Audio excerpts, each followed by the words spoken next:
Hello dear students, स्वागत है आप सभी का विश्वास कैरियर इंस्टीट्यूट के ऑनलाइन प्लेटफॉर्म पर।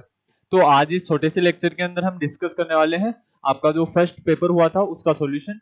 ये तो जितने भी क्वेश्चंस हैं आपको पेपर के थ्रू दिए जा रहे हैं, सारे इंपॉर्टेंट क्वेश्चन है। एक बार देख जरूर लेना, भी किसी भी कंसेप्ट में कोई भी कंफ्यूजन हो तो उसको ध्यान से देख लेना एक बार। चलो फटाफट देखते हैं क्वेश्चन क्या है। If the value of charge located at two different points. Simple सा किसका क्वेश्चन है ये। दो आवेश है हमारे पास, कौन कौन है, Q1 और Q2। दोनों के मध्य की दूरी हम कितने मान लेते हैं, R। इनके मध्य लगने वाला बल कितना होगा, बल कितना आ जाएगा, K Q1 Q2 बट्टा R स्क्वायर। सिंपल सी बात है ना, कूलॉम का नियम यही तो होता है। F किसके बराबर आ गया, K Q1 Q2 by R square. अब तुम्हें दो बातें कही जा रही हैं, क्या कह रहा है, दो अलग अलग बिंदुओं पर स्थित आवेश का मान और उनके मध्य की दूरी दोनों पहले का दोगुना हो गया। मतलब आवेश को भी क्या कर दिया, दोगुना। Q1 डैश किसके इक्वल, 2Q1। Q2 डैश किसके इक्वल, 2Q2। दूरी को कितना कर दिया, दोगुना। R डैश किसके इक्वल आ गई, 2R। अब फॉर्मूला लगाओ, नया बल कितना होगा, K Q1 dash Q2 dash upon R dash का होल स्क्वायर। कितना आ जाएगा, K, इसको 2Q1 लिखेंगे, इसको 2Q2 लिखेंगे, इसको कितना लिखेंगे, 2R। 2R का होल स्क्वायर कितना आ जाएगा, 4R स्क्वायर। मुझे बताओ, 4 से ये 2 और 2 कैंसिल आउट, 2 टू 4, ये भी 4। क्या F डैश F के बराबर ही नहीं आ गया क्या। तो बल कैसा रहेगा अभी, अपरिवर्तित रहेगा। कौन सा ऑप्शन करेक्ट हो जाएगा, ऑप्शन नंबर सी करेक्ट हो जाएगा। फोर्स की वैल्यू क्या रहेगी, अनचेंज रहेगी, अपरिवर्तित रहेगी, कोई फर्क ही नहीं पड़ेगा। यूनिट ऑफ मैग्नेटिक मोमेंट, चुंबकीय आघूर्ण का मात्रक क्या होता है, कहाँ गया वो। अरे मैग्नेटिक मोमेंट को कैसे लिखते हैं, पोल स्ट्रेंथ इंटू दोनों पोल्स के बीच की डिस्टेंस। ये एक मैग्नेट है, ये इसका नॉर्थ पोल है, ये कौन है, साउथ पोल। इसकी पोल स्ट्रेंथ ध्रुव शक्ति कितनी, प्लस एम। इसकी कितनी, माइनस एम। पोल स्ट्रेंथ ध्रुव शक्ति का मात्रक क्या होता है, एम्पियर इंटू मीटर। तो इसकी यूनिट क्या है, इसकी है एम्पियर इंटू मीटर, और इसकी कितनी है, मीटर। दोनों को मिलाएंगे कितना आ जाएगा, एम्पियर इंटू मीटर स्क्वायर। कौन सा ऑप्शन करेक्ट हो गया, डी ऑप्शन करेक्ट हो गया। Next question, Coulomb's law is written as, sir हमें तो एक ही चीज याद है, एफ किसके बराबर, K Q1 Q2 by R square. लेकिन यहाँ किस में पूछ रहा है, वेक्टर फॉर्म में, सदिश रूप में। तो वेक्टर फॉर्म में लिखते हैं तो फोर्स की डायरेक्शन किसके लॉन्ग होती है, R वेक्टर के लॉन्ग। दो तरीके हो सकते हैं इसको लिखने के, K Q1 Q2 by R square, यहाँ R कैप लिख दें। सर R कैप क्या होता है, ये यूनिट वेक्टर होता है, क्या होता है, एकांक सदिश। या तो इसके रूप में लिख दो, एकांक सदिश है मतलब इसका परिमाण कितना होगा, एक होगा। अब ऐसा भी सर कोई ऑप्शन नहीं दिख रहा, ऐसा ऑप्शन दिखता तो ये करेक्ट होता। तो दूसरा तरीका क्या, ऊपर और नीचे किससे मल्टीप्लाई कर दिया जाए इसके, अरे इसमें ऊपर और नीचे R से मल्टीप्लाई करते हैं, यहाँ क्या आ गया, R वेक्टर। तो ऐसा कोई ऑप्शन दिख रहा होगा अभी आपको, F बराबर K Q1 Q2, C option है ना। कौन सा ऑप्शन करेक्ट हो जाएगा, सी। देखो फर्स्ट ऑप्शन है, सर बात तो सही है, बाकी यहाँ तो स्क्वायर की फॉर्म में है ना, तो आंसर हो ही नहीं सकता ना। अच्छा सर ये नीचे होते तो भी क्या करते, तो भी ये आंसर करेक्ट नहीं होता, क्योंकि किसके अंदर पूछा है, वेक्टर फॉर्म, सदिश रूप में लिखना था। ठीक है, पहला ऑप्शन करेक्ट नहीं करोगे, यहाँ वेक्टर फॉर्म यही होती है। फिर a force of 12 Newton is acting between two point charges. दो बिंदु आवेश है हमारे पास, कौन कौन है, प्लस 2 माइक्रोकुलाम्ब है, प्लस 6 माइक्रोकुलाम्ब है। ठीक है, 12 न्यूटन का फोर्स लग रहा है। फोर्स का फॉर्मूला क्या, K Q1 Q2 by R square is equal to 12 newton. ठीक है, यहां पर डिस्टेंस दूरी थोड़ी दे रखी है, नहीं दे रखी है, R मान लिया हमने। क्या कहा हमें, इफ ए चार्ज ऑफ -2 माइक्रोकुलाम्ब, -2 माइक्रोकुलाम्ब आवेश जोड़ना है, -2 जोड़ेंगे ये कितना हो जाएगा, 0। ये कितना, +4 माइक्रोकुलाम्ब। एक चार 0 हो गया, 4 0 नहीं हो जाएगा क्या, अरे बल कितना हो जाएगा, शून्य। F बराबर K Q1 Q2 by R square ना यार, सीधा सीधा। अगर एक चार्ज ही 0 हो गया, एक आवेश ही शून्य हो गया, तो दूसरे चार्ज के ऊपर बल लगेगा कहां से, दूसरे आवेश के ऊपर कोई फोर्स नहीं लग सकता। कौन सा ऑप्शन करेक्ट, ये ऑप्शन करेक्ट। नेक्स्ट देखो, the correct statement related to electrostatic, electric field lines do not intersect each other. वैद्युत क्षेत्र रेखाएं काटती नहीं है या प्रतिच्छेदित नहीं करती हैं, सही बात है। Start from positive end at negative, ये भी सही बात है। लाइंस ऑफ फोर्स इमर्ज और end perpendicular to the surface, ये भी सही बात है ना। ये कोई सरफेस है, यहाँ पॉजिटिव चार्ज है, तो वैद्युत क्षेत्र रेखाएं ऐसे ही तो बाहर निकलती हैं। अरे इससे 90 डिग्री के कोण पर ही तो बाहर निकलेंगी। हर जगह सतह के साथ एंगल कितना बनाएंगी, 90 डिग्री। ये किसकी डायरेक्शन होती है, इलेक्ट्रिक फील्ड लाइंस। तो कोई भी कंडक्टर है, कोई भी चालक है, उससे जो विद्युत क्षेत्र रेखाएं बाहर निकलती हैं वो उसकी सतह के साथ कितना कोण बनाते हुए जाती है, 90 डिग्री का। बात सही, ये सारी स्टेटमेंट्स करेक्ट है, सिंपल सी चीज है, ये सब कुछ पढ़ा रखा है आपको। ठीक है, बहुत आसान है, ज्यादा घबराना नहीं है इन चीजों को लेकर, आसान आसान चीजें यार, इनमें क्या है, ऐसा कुछ नहीं है ना। The intensity of electric field at A point from a conducting sphere, अच्छा चालक गोला है एक हमारे पास, ये कंडक्टिंग स्फीयर है, कंडक्टिंग स्फीयर चालक गोला आती है, पहली चीज दिमाग में क्या आनी चाहिए, आवेश चार्ज कहां पर होगा, सतह पर। किसी भी चालक के अंदर जो इलेक्ट्रिक फील्ड होती है, अंदर जो विद्युत क्षेत्र होता है वो हमेशा कितना होता है, 0। ये अंदर की बात कर रहा है एट ए पॉइंट। अरे कैपिटल आर क्या होती है, रेडियस, देखो कह रखा है ना, रेडियस आर, त्रिज्या कितनी दी हुई है, आर त्रिज्या। तो आर त्रिज्या के गोला, मतलब आर क्या है इसकी, रेडियस है, आर रेडियस से कम दूरी, मतलब अंदर की बात करें क्या, अंदर विद्युत क्षेत्र हमेशा कितना रहेगा, 0। इस गोले के इनसाइड इलेक्ट्रिक फील्ड हमेशा कितनी रहती है, a charge q is enclosed by a Gaussian surface of radius r. ठीक है भी, बहुत अच्छी बात है, एक गॉसिय सतह, बंद सतह होगी, कोई भी मान सकते हैं बंद सतह, सॉरी भी, S charge q is enclose. चलो इसके अंदर हमने मान लिया एक आवेश कितना है, क्यू है, इसकी त्रिज्या कितनी है, आर है। ठीक है, द आउटगोइंग इलेक्ट्रिक फ्लक्स, विद्युत फ्लक्स कितना होगा, देखो फ्लक्स दो बातें हैं, फ्लक्स की इक्वेशन हम क्या पढ़ते थे, phi E is equal to E vector dot ds vector, लेकिन क्या ये क्लोज सरफेस के लिए थी क्या, जब भी हम बंद पृष्ठ के लिए निकालते थे, प्रूफ पढ़ा था वैसे हम, सीधा सीधा गाउस लो क्या कहता है अभी, पहली बात तो ओनली किसके लिए वैलिड है गाउस लो, क्लोज सरफेस के लिए, तो ये खुद ही कह रहा है ना गाउसीय पृष्ठ है, तो उसके लिए फ्लक्स केवल एक ही चीज के ऊपर डिपेंड करता है, वो क्या है, उसके अंदर एनक्लोज्ड चार्ज कितना है, उसके अंदर परिबद्ध आवेश कितना है। जब तक चार्ज को नहीं बदलेगा, सबमिशन क्यू इसके अंदर के आवेश को नहीं बदलेगा, तब तक फ्लक्स के ऊपर कोई प्रभाव नहीं पड़ेगा। यार देखो फ्लक्स होता क्या है, number of electric field lines, इससे गुजरने वाली विद्युत क्षेत्र रेखाओं की संख्या। मुझे बताओ आवेश नहीं बदला तो इसकी विद्युत क्षेत्र रेखाएं थोड़ी बढ़ जाएंगी, नहीं बढ़ेंगी ना, तो चाहे त्रिज्या को 2 गुना करे चाहे 3 गुना करे, कोई फर्क नहीं पड़ता है, फ्लक्स के ऊपर कोई इफेक्ट नहीं आएगा। कहाँ है ऐसा कोई ऑप्शन है क्या, ये रहा, विल रिमेन्स सेम, वही रहेगा अभी। नेक्स्ट क्वेश्चन देखो, two identical drops of mercury are charge up to V potential if they combine to form a big drop. अच्छा करवा रखा है यार तुम्हें, एन छोटी बूंदे हैं, ये सब मिलके एक बड़ी बूंद बना ले, कोई बड़ी बात थोड़ी है इसके अंदर, नहीं है, कौन सेम रहेगा वॉल्यूम, इसकी वॉल्यूम कितनी, n into 4/3 pi r cube, इसकी वॉल्यूम कितनी, 4/3 पाई आर क्यूब। सोचो तुम खुद से, आयतन कभी बदल सकती है क्या, वॉल्यूम बदल सकती है कभी, अरे वॉल्यूम नहीं बदल सकती ना भाई, बात को समझो, आयतन बदलेगी या नहीं बदलेगी, नहीं बदलेगी सर। 10 बूंदे हैं 1-1 ml की, तो वो सब मिलके एक बड़ी बूंद बना रही है, तो वो बड़ी बूंद कितने की होगी, 10 ml की ना, अरे 10 बूंदे कितने ml की, 1-1 ml की, वो सब मिलके एक बड़ी बूंद बना रही है, तो वो बड़ी बूंद कितने ml की बनेगी, 10 ml की बनेगी। किया क्या हमने, छोटी बूंद को, आयतन को उस बूंदों की संख्या से गुणा कर दिया, ये किसके बराबर आ गया, बड़ी बूंद के आयतन के, ये दोनों वैल्यूज कट गई क्या, यहां से हमारे पास रिलेशन क्या आया, हमें कैपिटल आर निकालना था, मैंने क्यूब रूट किया, पावर इन दोनों की 3 थी तो इनकी तो 1 हो गई, इसकी पावर 1 थी तो इसकी कितनी हो गई, 1/3। ये हमारे पास क्या आ गया, रेडियस का रिलेशन, ये कौन है, त्रिज्या है। देखो मैं सारी चीजें करवा देता हूँ इस क्वेश्चन के अंदर, इंपॉर्टेंट कंसेप्ट होता है, ये तो एक चीज पूछी है, कुछ भी पूछ सकता था ना, त्रिज्या का ये संबंध आ गया।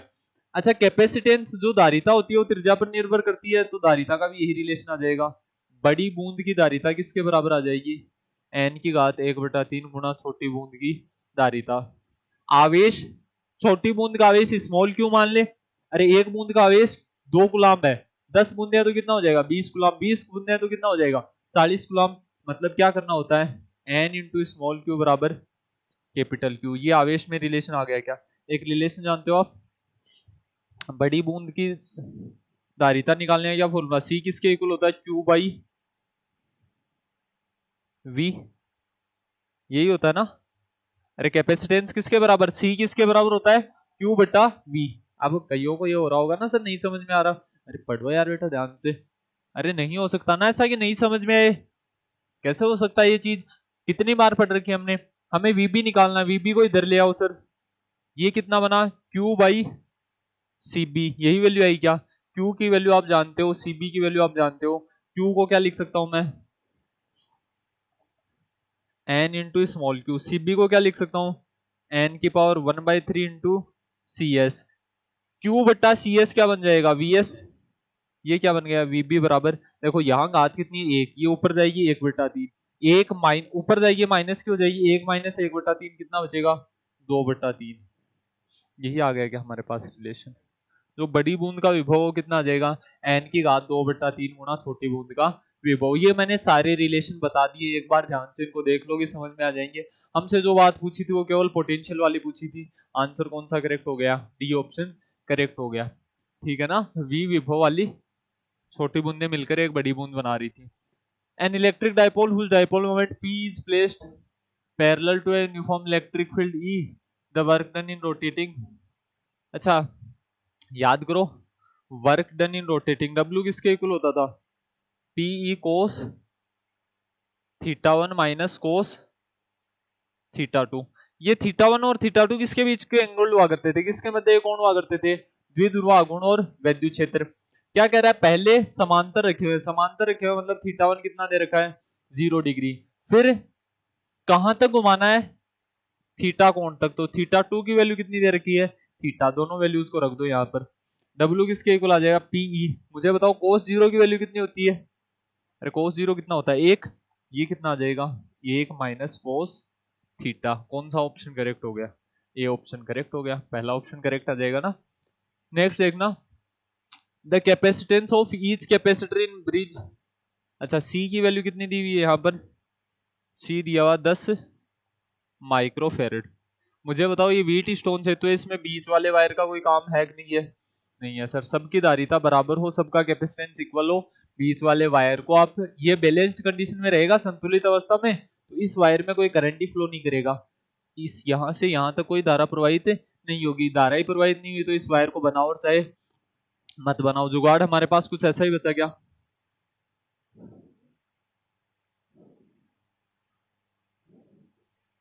यही बचा, ये दोनों किसमें, इसकी वैल्यू भी C, इसकी वैल्यू भी C, इसकी C, इसकी भी C, ये दोनों किसके अंदर है, सीरीज कॉम्बिनेशन। श्रेणी क्रम संयोजन में क्या आंसर आता है, अरे सीरीज कॉम्बिनेशन में क्या होता है 1/C1 प्लस 1/C2। यहां पर करेंगे कितना आ जाएगा C/2, फॉर्मूला ही लगाना है नॉर्मली, यहां पर करेंगे तो भी कितना आ जाएगा C/2। फिर ये दोनों किसके अंदर आ गए, पैरेलल कॉम्बिनेशन में, ये कुछ ऐसा ही बन गया ना।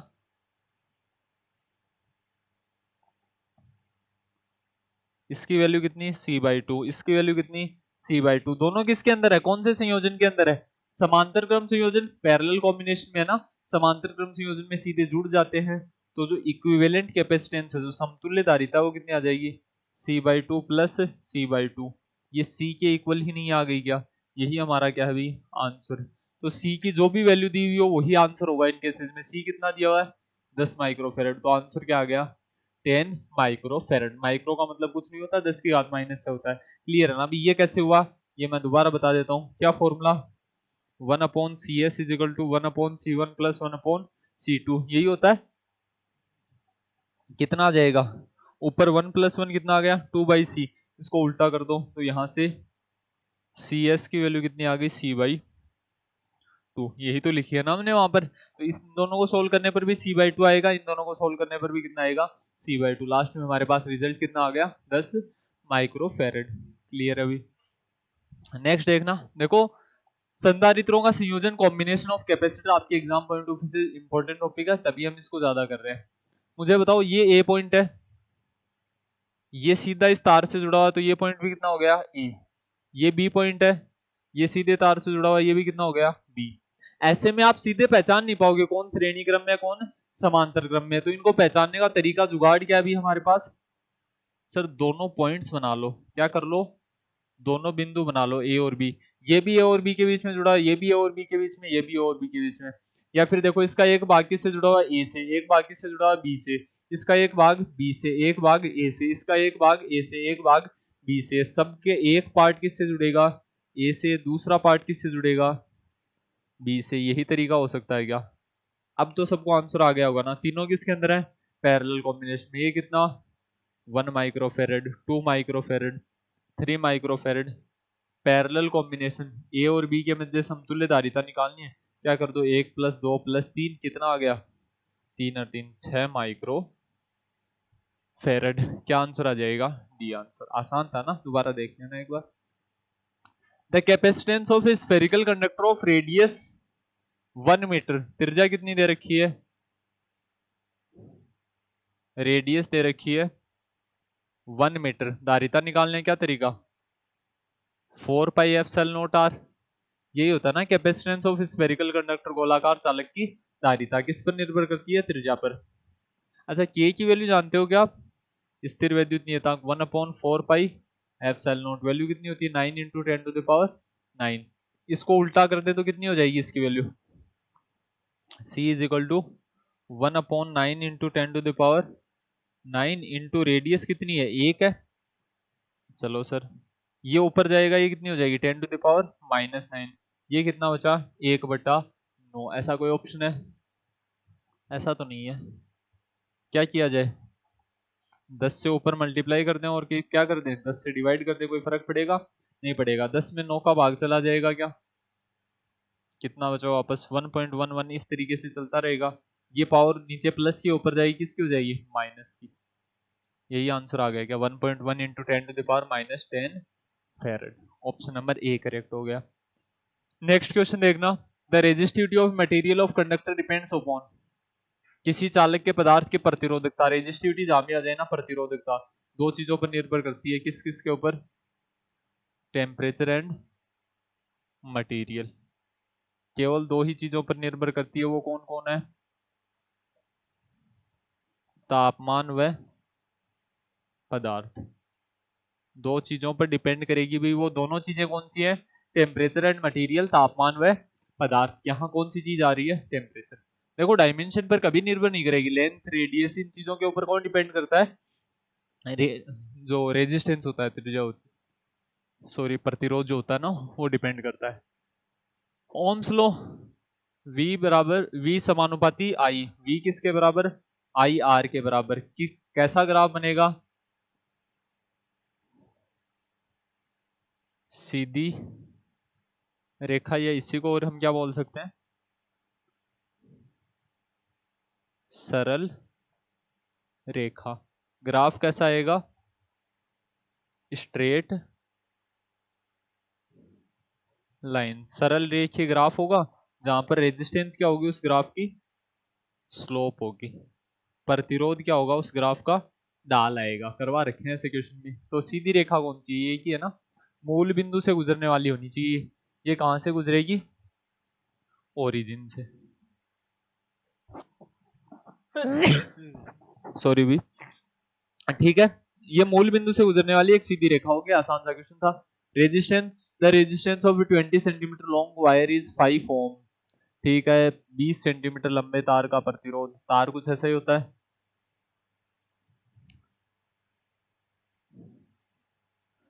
ये हमारे पास एक तार है, कितनी लंबाई है इसकी, 20 सेंटीमीटर। ठीक है, इसका ये क्षेत्रफल कितना मान ले, ए। रेजिस्टेंस का क्या फॉर्मूला, R = ρl/a। किसके समानुपाती होता है, लंबाई के। किसके व्युत्क्रमानुपाती होता है, क्षेत्रफल के। इसकी वैल्यू कितनी दे रखी है, देखो इसकी वैल्यू हमें दे रखी है 5 ओम। ठीक है, ठीक है सर। अब क्या कह रहा है आगे देखो, इसे खींचकर 40 सेंटीमीटर, खींचकर 40 सेंटीमीटर। मुझे बताओ, खींचकर लंबाई बढ़ा तो दोगे, लेकिन क्या क्षेत्रफल नहीं घटेगा क्या। ये क्षेत्रफल पहले ए था, अब कितना हो जाएगा, a/2। लंबाई कितनी हो चुकी है, 2 गुनी।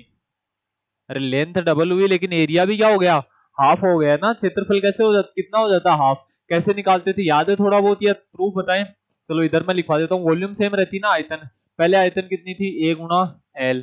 अब कितनी हो जाएगी, A' × 2L। यही आएगी ना। तो A' निकालने का क्या तरीका, L से L तो कट गया, कितना आ गया, a/2। आयतन नहीं बदल सकती कभी भी। अरे कोई 2 लीटर पानी है, वो पानी बोतल में है तो भी 2 लीटर है, वो बाल्टी में है तो भी 2 लीटर है, वो फर्श पर फैला हुआ है तो भी 2 लीटर है। वॉल्यूम जितनी इस वायर की अब थी, उतनी वॉल्यूम अब है। बस लंबाई को खींचकर क्या किया हमने, 2 गुना किया है। अब जो नया रेजिस्टेंस आएगा प्रतिरोध, क्या टेम्परेचर या मटेरियल बदला, तापमान पदार्थ नहीं बदला, तब तक रो नहीं बदलेगा। लेंथ कितनी हो चुकी है 12, एरिया कितना हो चुका है हाफ, ये चीजें भी है, ये 2 ऊपर मल्टीप्लाई में जाएगा, ऊपर कितना हो जाएगा 4 रो एल बाई ए, यही आ गया क्या। इसकी वैल्यू आप जानते हो क्या, यही आर था क्या, ये कितना आ गया 4R। तो आर डैश कितना होगा, पहले जो प्रतिरोध था उसका 4 गुना, पहले 5 ओम था, इसका 4 गुना, तो 4 गुना हो जाएगा किसका 5 ओम का, 5 के 20, कितना हो गया 20 ओम। कौन सा option correct, option number C correct हो जाएगा अभी। नेक्स्ट क्वेश्चन देखो, if electric current flows in a wire then the direction of electric field will be along the following. एक तार में विद्युत धारा प्रवाहित होती है तो विद्युत क्षेत्र की दिशा में, करंट किधर फ्लो करता है यार, करंट धारा की दिशा क्या होती है, ये पॉजिटिव ये नेगेटिव, तो धारा किधर प्रवाहित करती है धनात्मक टर्मिनल से ऋणात्मक टर्मिनल की ओर। विद्युत क्षेत्र की भी दिशा ही होती है क्या, इलेक्ट्रिक फील्ड की भी डायरेक्शन कहां से कहां होती है, पॉजिटिव टू नेगेटिव, तो क्या होगा in the direction of current flow, धारा प्रवाह की दिशा में ही विद्युत क्षेत्र होगा। अरे दोनों पॉजिटिव टू नेगेटिव टर्मिनल ही जाते हैं ना, धनात्मक से ऋणात्मक टर्मिनल की ओर जाते हैं। A constant potential difference is applied at the ends of a conductor of non uniform. Potential difference किसके ऊपर डिपेंड करता है, आई पर। चलो और क्या कह रहा है, ए कांस्टेंट पोटेंशियल, विभव कैसा है नियत है भाई। असमरूप काट क्षेत्र के एक धात्विक चालक के सिरों पर नियत विभवांतर आरोपित किया जाता है, कौन सी राशि चालक के अनुदिश नियत रहेगी, अगर विभवांतर नियत तो धारा भी नियत रहेगी। अगर पोटेंशियल डिफरेंस कांस्टेंट है तो कौन कांस्टेंट रहेगा, करंट। सर करंट डेंसिटी धारा घनत्व क्यों नहीं, क्योंकि देखो असमरूप काट का क्षेत्रफल समान नहीं है ना उसका हर जगह। करंट डेंसिटी धारा घनत्व क्या होता है जे वेक्टर, जे वेक्टर किसके बराबर होता है आई बाई ए, आई तो सेम है साथ में एन के, ये यूनिट वेक्टर एकांक सदिश आता है क्योंकि ये धारा घनत्व कैसी क्वांटिटी होती है वेक्टर सदिश भौतिक राशि है। आई तो सेम है लेकिन एरिया सेम नहीं है, तो जे सेम नहीं हो सकता, बाकी चीजों में तो वैसे ही कंफ्यूजन नहीं होगा आपको। Which one of the following acts as a circuit protection device, कौन परिपथ सुरक्षा युक्ति की तरह काम करता है। तो जनरली हम जो फ्यूज को जोड़ते हैं वो किसके लिए जोड़ते हैं, सर्किट की सेफ्टी के लिए तो जोड़ा जाता है भी फ्यूज को। अरे किसी भी सर्किट के अंदर फ्यूज जोड़ते हैं वो किसके लिए जोड़ते हैं, सर्किट सेफ्टी के लिए। कौन सा ऑप्शन करेक्ट हो जाएगा, ये ऑप्शन करेक्ट हो जाएगा, डायरेक्टली ध्यान रख लेना इस बात को। चुंबकीय फ्लक्स की विमा, मैग्नेटिक फ्लक्स, चलो डिटेल में बता देते हैं। दो चीजें हमारे पास, चुंबकीय क्षेत्र और चुंबकीय फ्लक्स। क्या होता है B vector dot A vector, मात्रक क्या, इसका सर टेस्ला, इसका कितना मीटर स्क्वायर, इसी को और क्या बोलते हैं, और इसी की यूनिट क्या है वेबर, याद है आपको, WB से व्यक्त करते हैं। और इसी की यूनिट क्या है मैक्सवेल। टेस्ला को और क्या बोल सकते हैं गाउस, गाउस और टेस्ला में एक रिलेशन भी बता रखा है, 1 tesla is equal to 10⁴ gauss. ये मात्रक की बात हो गई। अब हमें क्या निकालनी है इसकी डायमेंशन, इसकी विमा तो मैं सीधी सीधी जानता हूं कितनी होती है L2, टेस्ला की ओर पता चल जाए तो अपना काम बन जाएगा। पता कहां से चलेगी, क्या रट सकते हो क्या नहीं रट सकते, क्या करनी पड़ेगी तरीके से निकालनी पड़ेगी। एक ऐसा फॉर्मूला पढ़ा था हमने QVB sin थीटा, याद आ रहा थोड़ा बहुत। साइन थीटा की तो कोई यूनिट होती नहीं है, मैग्नेटिक फील्ड की यूनिट कितनी होती है टेस्ला, टेस्ला किसके बराबर है, देखो ये दोनों वैल्यूज डिवाइड में चली जाएंगे। फोर्स की यूनिट क्या न्यूटन, अपॉन चार्ज की कितनी कूलाम, वेग की कितनी मीटर पर सेकंड। इस पर सेकंड को मैं डिवाइड में लिखूं इससे अच्छा ऊपर मल्टीप्लाई में ना लिख दूं क्या मैं, तो कितना आ गया newton into second upon coulomb into metre. कूलाम को क्या लिख सकता हूं मैं एम्पियर इंटू सेकंड, सेकंड से सेकंड कट जाएगा तो टेस्ला को ही और क्या लिखा जा सकता है newton upon ampere into metre. अब सबके लिए जानते हो न्यूटन की विमा कितनी m1 L1 T -2, एम्पियर के लिए A1, मीटर के लिए कितनी L1। देखो थोड़ा मुश्किल लग सकता है आपको, अगर आपने थोड़ा बहुत लापरवाही की है कोई दिक्कत वाली बात नहीं है, इसको ध्यान से देख लेना, फॉर्मूले से ही यूनिट निकलती है, फॉर्मूले से ही मात्रक और विमा निकलते हैं। ये कितना हो जाएगा देखो ध्यान से समझो,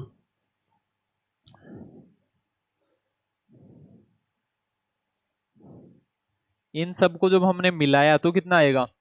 सबसे पहले देखो m कितनी बार आ रहा है, एक ही बार आ रहा है। l एक बार यहां l से l कट जाएगा, t -2 a -1, ये a ऊपर गया किसका हो गया? माइनस का हो गया। ये किसके लिए होती है? ये होती है मैग्नेटिक फील्ड। ये किसके लिए है? चुंबकीय क्षेत्र के लिए। हमें इसके लिए आ गई भी टेस्ला को, और क्या लिख सकता हूं मैं? इसकी विमा कितनी होती है? m1 t -2 a -1। इन दोनों को आपस में मिला दिया जाएगा। इन दोनों को जब आपस में मिलाएंगे तो कितना आ जाएगा?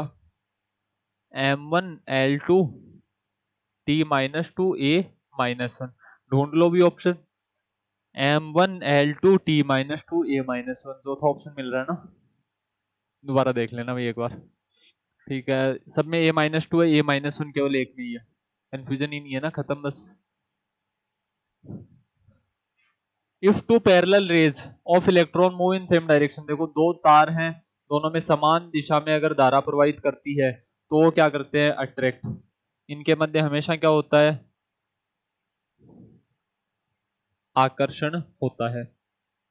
समान दिशा में प्रवाहित होने वाली धारा के मध्य क्या होता है? आकर्षण होता है। विपरीत दिशा में प्रवाहित होने वाली के मध्य क्या होता है? प्रतिकर्षण। एक में करंट इधर फ्लो कर रहा है, एक में करंट इधर फ्लो कर रहा है, यहां पर क्या होता है? यहां रिपेल करती है, यहां पर क्या होता है? प्रतिकर्षण होता है। तो प्रतिकर्षण, अब करंट एक डायरेक्शन में फ्लो कर रहा है, धारा के विपरीत दिशा में कौन जाते हैं? इलेक्ट्रॉन। धारा की दिशा में कौन जाते हैं? प्रोटॉन। ये कह रहा है प्रोटॉन सेम डायरेक्शन में जाएं, इलेक्ट्रॉन सेम डायरेक्शन में जाएं, तो वो हमेशा क्या करेंगे? अट्रैक्ट करेंगे। There will be attractive force between them. उनके मध्य क्या होगा? आकर्षक बल होगा। एक बार इनको देखो भी, एक मिनट रुकना।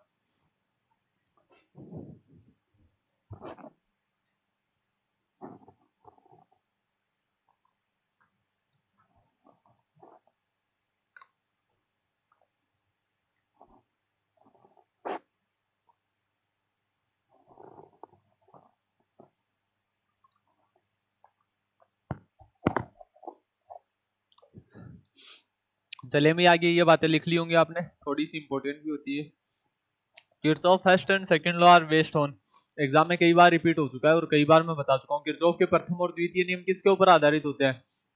आवेश तथा ऊर्जा संरक्षण। Based on charge and energy conservation. पहला क्या नियम होता है? पहला कौन सा है? केसीएल, किरचॉफ का धारा का नियम। दूसरा कौन सा है? केवीएल, किरचॉफ का वोल्टा का नियम। ये क्या कहता है? सबमिशन आई कितना होगा? 0 किसी भी संधि बिंदु के ऊपर। ये कहता है किसी भी बंद लूप में सबमिशन वी वोल्टताओं में अंतर कितना आएगा? 0 आएगा। दोनों ही नियम किसके ऊपर आधारित? एक आवेश पर, एक ऊर्जा संरक्षण पर। The direction of magnetic field generated at centre of circular coil carrying current is, the direction of magnetic field धारावाही वर्तीय कुंडली के केंद्र। ये धारावाही वर्तीय कुंडली मान लो, इधर मान लीजिए धारा प्रवाहित हो रही है। उत्पन्न चुंबकीय क्षेत्र की दिशा, राइट हैंड थंब रूल याद है, किधर आ जाएगी? बाहर की तरफ। बाहर की तरफ जो होती है उसको डॉट से दर्शाते हैं। दूसरी, इस स्थिति में इस डायरेक्शन में करंट फ्लो कर सकता था।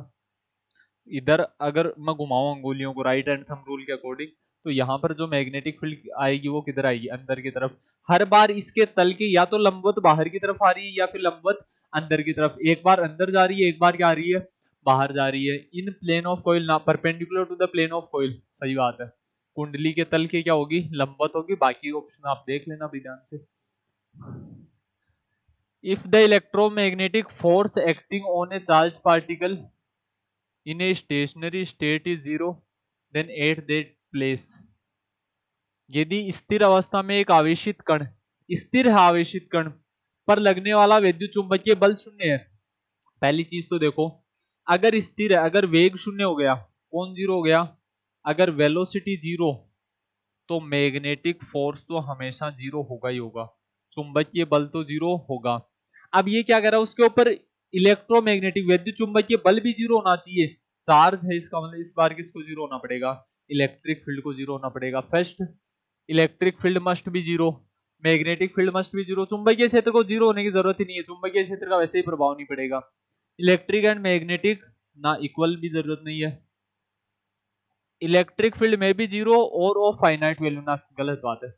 केवल सही क्या है, ये ऑप्शन करेक्ट हो जाएगा। विद्युत क्षेत्र क्या होना चाहिए, शून्य होना चाहिए। इलेक्ट्रिक फील्ड कितनी होनी चाहिए भी, जीरो होनी चाहिए। इसके अलावा और कुछ सोचना ही नहीं है आपको, इलेक्ट्रिक फील्ड जीरो हो जाए बस, क्योंकि मैग्नेट से कोई लेना देना ही नहीं है ना, स्थिर अवस्था में है भाई। देखो स्टेशनरी स्टेट में है, स्थिर है, इसका मतलब चुंबकीय क्षेत्र का तो वैसे ही उसके ऊपर प्रभाव ही नहीं पड़ता, चाहे कितना ही हो। याद रखना, स्थिर आवेश क्या उत्पन्न करता है, विद्युत क्षेत्र। गतिशील आवेश क्या उत्पन्न करता है, विद्युत क्षेत्र और चुंबकीय क्षेत्र दोनों। जो चार्ज रेस्ट में वो ओनली इलेक्ट्रिक फील्ड प्रोड्यूस करता है, मोशन में वो इलेक्ट्रिक और मैग्नेटिक फील्ड दोनों प्रोड्यूस करता है। In magnetic force equation F B बराबर क्यू वी क्रॉस वी जो, देखो मैंने कहा था जब भी आपको ऐसा कुछ आ जाए ना, ये ए वेक्टर है, ये कौन है, बी वेक्टर, जब भी ए वेक्टर क्रॉस बी वेक्टर करना हो ना, तो ये हमेशा इसके क्या होगा, परपेंडिकुलर ही होगा। क्या होगा भाई, परपेंडिकुलर, लंबवत ही होगा, क्योंकि ये भी राइट हैंड थंब रूल से निकलता है। ए क्रॉस बी, ए से बी की तरफ ये डायरेक्शन आ गई, ये इसके साथ भी कितना कोण बना रहा है, 90 डिग्री, ये इसके साथ भी कितना कोण बना रहा है, 90 डिग्री। बात समझते हो क्या। अंदर की तरफ भी आता, बी क्रॉस ए करते तो भी वो किधर आता, अंदर की तरफ, वो अंदर की तरफ आया, इस बी के साथ भी कितना कोण बना रहा है, 90 डिग्री, इस ए के साथ भी कितना कोण बना रहा है, 90 डिग्री, दोनों के साथ एंगल कितना बनाएगा, 90 डिग्री। तो जो बल है ना, जो फोर्स है, वो V और B दोनों के साथ कितना एंगल बनाएगा, 90 डिग्री। बोथ, दोनों बातें सही है अभी। ए particle of mass m q is revolving in circular path, याद है थोड़ा बहुत, ये चुंबकीय क्षेत्र हुआ करता था, बहुत इंपॉर्टेंट टॉपिक था ना ये अपना, लॉरेंज बल के अंदर हमने पढ़ा था। यहाँ एक आवेश था Q, मैग्नेटिक फील्ड अंदर की तरफ थी, और इसकी वेलोसिटी उस चुंबकीय क्षेत्र अंदर की तरफ, वेग इधर, दोनों के बीच में कोण कितना, एंगल कितना, 90 डिग्री। ये क्या करता है, सर्कुलर मोशन करता था, वर्ताकार गति करता था। त्रिज्या कितनी होती थी इसकी, r। फोर्स कितना लगता था इसके ऊपर, QVB। किसकी तरह बिहेव किया करता था, अभिकेंद्रीय बल की तरह, सेंट्रीपिटल फोर्स की तरह। V से स्क्वायर कट जाता था, R किसके इक्वल आता था, mv बटा QB। ये चीजें आपको निकाल के देखनी है एग्जाम के अंदर, ठीक है ना, जल्दबाजी नहीं करनी है। त्रिज्या कितनी आ गई, रेडियस कितनी आ गई, mv बटा QB। हमें क्या पूछ रहा है, एक चक्कर पूरा करने में लगा समय। एक फॉर्मूला पढ़ा होगा आपने कभी बचपन में, speed is equal to distance upon time, पढ़ा है। एक चक्कर पूरा करने में लिया गया समय, टी निकालना में, डिस्टेंस एक चक्कर पूरा करने में कितनी दूरी तय करेगा, इसकी परिधि के बराबर, सरकमफेरेंस कितनी होती है, 2πr, बट्टा किससे डिवाइड कर दें इसको, डिस्टेंस अपॉन स्पीड, वेलोसिटी वेग कितना है इसका, v है, r की वैल्यू रख दो mv बटा, इसकी वैल्यू कितनी है, mv बटा QB। v से v कट जाएगा, टाइम पीरियड कितना आ गया, 2πm/, कुछ नहीं किया रे हमने, वो जो बचपन में तुम फॉर्मूला पढ़ते थे ना, speed is equal to distance upon time, वो फॉर्मूला काम में लिया, 2πm/QB। कौन सा ऑप्शन आ गया, 2πm/QB। Option number B correct हो जाएगा। नेक्स्ट देख लो 26 number, under the influence of uniform magnetic field which one of the following will not experience a force. एक समान चुंबकीय क्षेत्र के प्रभाव में निम्न में से किस पर बल नहीं लगेगा, लोहे की छड़ पर लगेगा, चुंबकीय सुई पर, मैग्नेटिक नीडल पर भी लगेगा, स्थिर आवेश पर नहीं लगेगा। अभी तो बताया था आपको, रेस्ट चार्ज के ऊपर कोई फर्क ही नहीं पड़ता है ना मैग्नेटिक फील्ड का।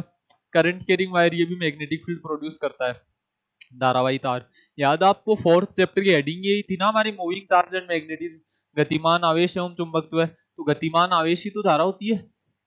Value of magnetic susceptibility of diamagnetic substances, प्रति चुंबकीय पदार्थ, ये क्या करते हैं, रिपेल करते हैं ना भाई, ये क्या करते हैं, प्रतिकर्षित करते हैं, प्रतिकर्षित करते हैं, इसका मतलब इनके लिए वैल्यू कैसी आती है, नेगेटिव, लेकिन बहुत कम प्रतिकर्षित करते हैं, तो इनके लिए क्या आ जाएगा, अल्प तथा ऋणात्मक।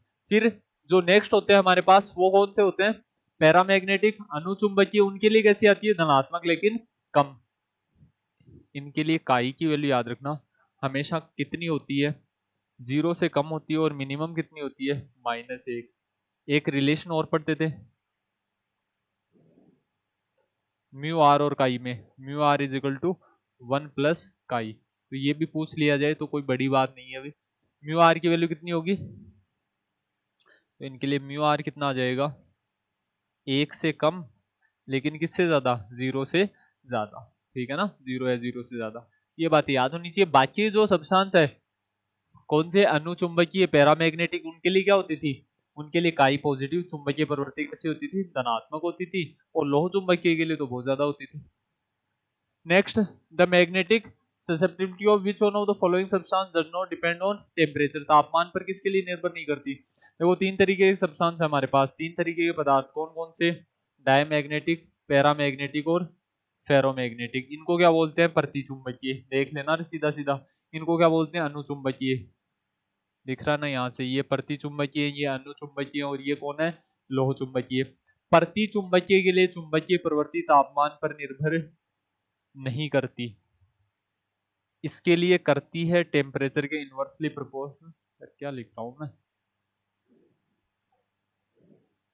तापमान की क्या होती है, व्युत्क्रमानुपाती, इनके लिए क्या होती है, T minus TCA inversely proportional. ये क्यूरी वाइज का नियम था, ये क्यूरी का नियम था, तो इन दोनों के लिए तो करती है, किसके लिए नहीं करती है, डायमैग्नेटिक, प्रतिचुंबकीय पदार्थ के लिए निर्भर नहीं करती। ऑप्शन ए करेक्ट हो जाएगा। Magnetic force line inside a bar magnet, ये छड़ चुंबक, ये एक ही अंतर है, जिसमें वैद्युत क्षेत्र रेखाएं और चुंबकीय क्षेत्र रेखाओं में, ये नॉर्थ पोल ये साउथ पोल, चुंबकीय क्षेत्र रेखाएं किससे निकलेंगी, नॉर्थ से निकलेंगी, साउथ की तरफ जाएंगी, अंदर दिशा कहां से कहां हो जाएगी, अंदर उल्टी हो जाएगी, ये बंद लूप का निर्माण करती हैं, याद है आपको, ये क्या बनाती हैं, क्लोज्ड लूप की फॉर्मेशन करती हैं। तो अंदर दिशा कहां से कहां होती है, south to north, D option ना। चुंबक के दक्षिणी ध्रुव से उत्तरी ध्रुव की ओर होंगी। A magnetic needle placed in non uniform magnetic field, असमान चुंबकीय क्षेत्र में रखी हुई है, बल और बल आघूर्ण दोनों लगेंगे, फोर्स एंड टॉर्क, कितनी बार बताना पड़ेगा भी ये। अगर यूनिफॉर्म मैग्नेटिक फील्ड होती तो क्या लगता, ओनली टॉर्क, केवल क्या लगता, बल आघूर्ण। The force acting per unit charge is called, एकांक प्रति इकाई आवेश पर लगने वाला फॉर्मूला याद है आपको, E is equal to F upon q naught. क्या कहा जा रहा है आपसे कि एक कुलाम आवेश पर लगने वाला बल क्यू नॉट को अगर एक गुलाम कर दें तो ई और एफ बराबर नहीं हो जाएंगे क्या, एक गुलाम आवेश पर लगने वाला बल कितना क्या होता है, वैद्युत क्षेत्र, electric field. Option number C correct हो जाएगा। नेक्स्ट देखो, एक वोल्ट बराबर V बराबर W बटा क्यू नॉट, यही तो फॉर्मूला होता है। कार्य का मात्रक क्या, जूल, इसका क्या, गुलाम, तो जूल बटा गुलाम किसके बराबर आता है, वोल्ट के, ढूंढ लो, नहीं है क्या ऑप्शन में, है ना, ये रहा, एक जूल बटा एक गुलाम, ऑप्शन नंबर सी। ये नहीं होता तो और क्या होता, जूल को क्या लिख सकता हूं मैं, न्यूटन इंटू मीटर बटा गुलाम, ये भी वोल्ट ही होता है, यहाँ तो सीधा सीधा ही था। The path of charge particle moving in direction perpendicular to the magnetic field will be, अभी तो किया था, अरे अभी तो क्वेश्चन किया था हमने, कहाँ गया वो, चुंबकीय क्षेत्र किया था ना, देखो यहाँ वेलोसिटी वेग इधर है, चुंबकीय क्षेत्र अंदर की तरफ है, दोनों में कोण कितना, 90 डिग्री, क्या कर रहा है, सर्कुलर मोशन कर रहा है ना, वर्ताकार गति कर रहा है, तो पथ कैसा होता है इस कंडीशन के अंदर, पाथ कैसा आता है अभी, सर्कुलर पाथ आता है, कैसा पथ आता है, वर्ताकार। ये पीवाईक्यू अभी आपका 2 बार एग्जाम में पूछा हुआ आपके, तो इस तरीके का कोई भी क्वेश्चन हो वो आप सोल्व कर लोगे, बड़ा आसान सा कंसेप्ट था। तो इस क्लास के अंदर इतना ही, मिलते हैं नेक्स्ट वीडियो में नए पेपर सॉल्यूशन के साथ, तब तक के लिए धन्यवाद।